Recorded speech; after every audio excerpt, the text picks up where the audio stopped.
You ever notice when a tradesman makes a mistake, it's usually a result of a poor tradesman.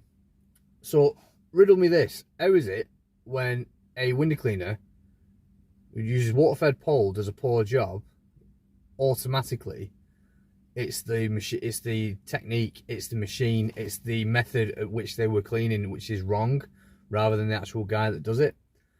I've given a quote to this afternoon, and in fact, well, given three quotes this afternoon, and on two of those occasions, I've been asked the question, what method do you use? Are you traditional? Do you use water-fed pole? We use water-fed pole. And the immediate reaction on two of those people was, oh, okay. It just dawned on me, because I know there was a number of guys that watch my channel, thanks very much, who are just starting out, who are trying to gather customers, who do the whole process of door knocking, etc. and all that jazz. And it just dawned on me that, you will come up against this objection from people. And they may have had a poor experience in the past with water-fed pole window cleaning, etc. There are a whole host of reasons why a water-fed pole window cleaner does a bad job. But yeah, if ever I come up against that kind of objection, and obviously over time I've learned this sort of routine. If I'm ever asked online, or if someone stops me in the street and asks me how I clean windows, etc., and because they want a quote, and I get the feeling that their objection is purely down to the method at which how we deliver window cleaning, sort of ask why, what they have in an objection. And the way I find that you break down an objection is to ultimately address each of the points as they come. So it usually goes something like this. Customer says, oh, well, we had a water-fed pole window cleaner and didn't do a very good job, etc. And I explain simply that, the water-fed pole, like many other things involved in cleaning windows, is a tool. It is not, an automated process. It is not, a foolproof system. No system is, okay? And I would also point out that, I give the example to some people is that, if you had a plumber come to visit your house and he did a really poor job, would you blame his tools, or would you blame the squeegee organic thing that did the job? You'd look at the capability and the ability, or rather lack thereof, of the person that's just delivered the service. You would not instinctively, in any other trade, in any other situation, whether that's car valeting, plumbing and heating, joinery, building, brickwork, all that jazz, all of these trades have, methods of speeding up the delivery of service, etc. But not one of them, can hide behind the fact that it's, the tool that's done the bad job. It's always the person delivering it. So why is it? Where does this myth come from? That traditional, traditional window cleaning is best, that water-fed pole is inferior, etc. Water-fed pole, it's not as good as traditional. Where does this myth come from?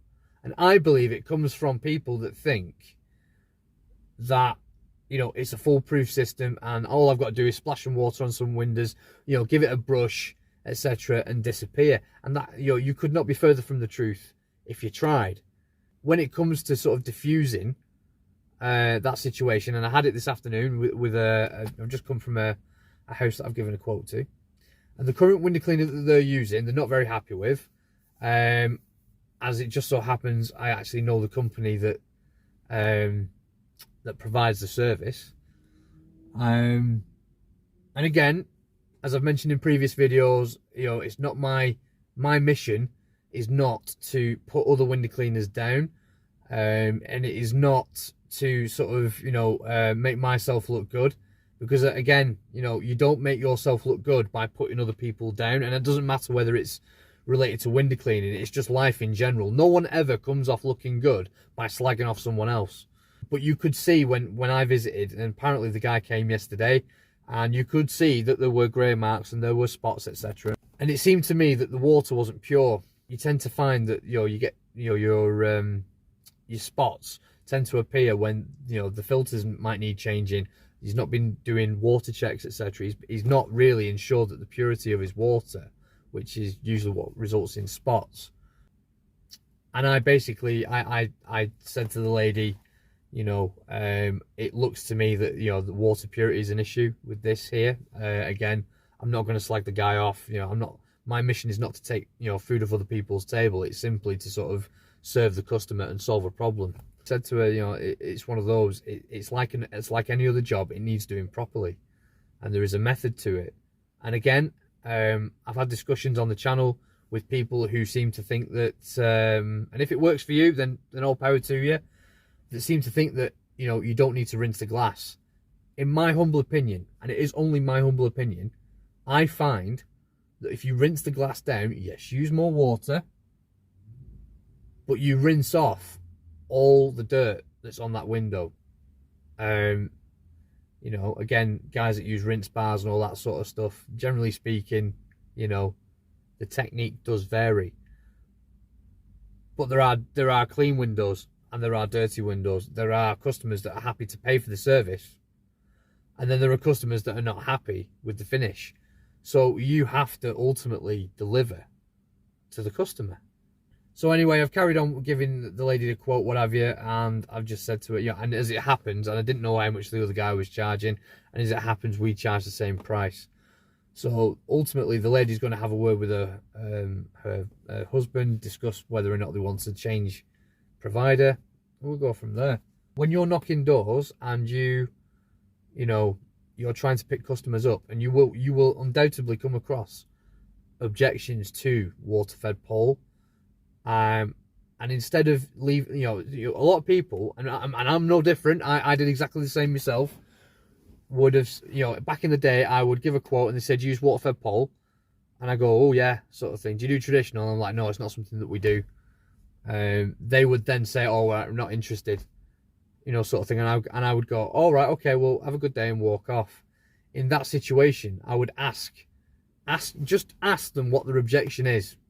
Okay, and if their objection is, well, we had a water-fed pole window cleaner, you know, 6 years ago, and he left streaky marks all over the windows. If that's the answer, or paraphrasing slightly, reiterate that water-fed pole is a tool. It is not, in much the same way that a hammer is a tool for a joiner. You know, so yeah, you know, when all said and done, water-fed pole is just a tool. And a different method of delivering window cleaning as a service. Okay? And, you know, explain the things that can go wrong with things like purity, technique. You know, I definitely, you know, believe that if you don't rinse the windows down, you run the risk of leaving dirty sweeping marks on the glass from where you've brushed but not rinsed the dirt off. That's just my experience. So, you know, use your experience, okay. Come across as an expert, but don't come across as cocky, and just show your knowledge that, you know, these are the things that can go wrong with water-fed pole window cleaning. And you may surprise yourself. The customer may be entrenched in their views and go, no, I'm not playing, you know, my view is, you know, is best, etc., and all that jazz. And if they're entrenched in their views and they're genuinely not going to change their mind, there is nothing you can do about it. But there may be a way back for someone that may have been stung in the past by someone who's not done a proper job, and, you know, you could be the guy that solves that problem. On that rather contrived bombshell, keep on keeping on, and see you in the next one. All the very best.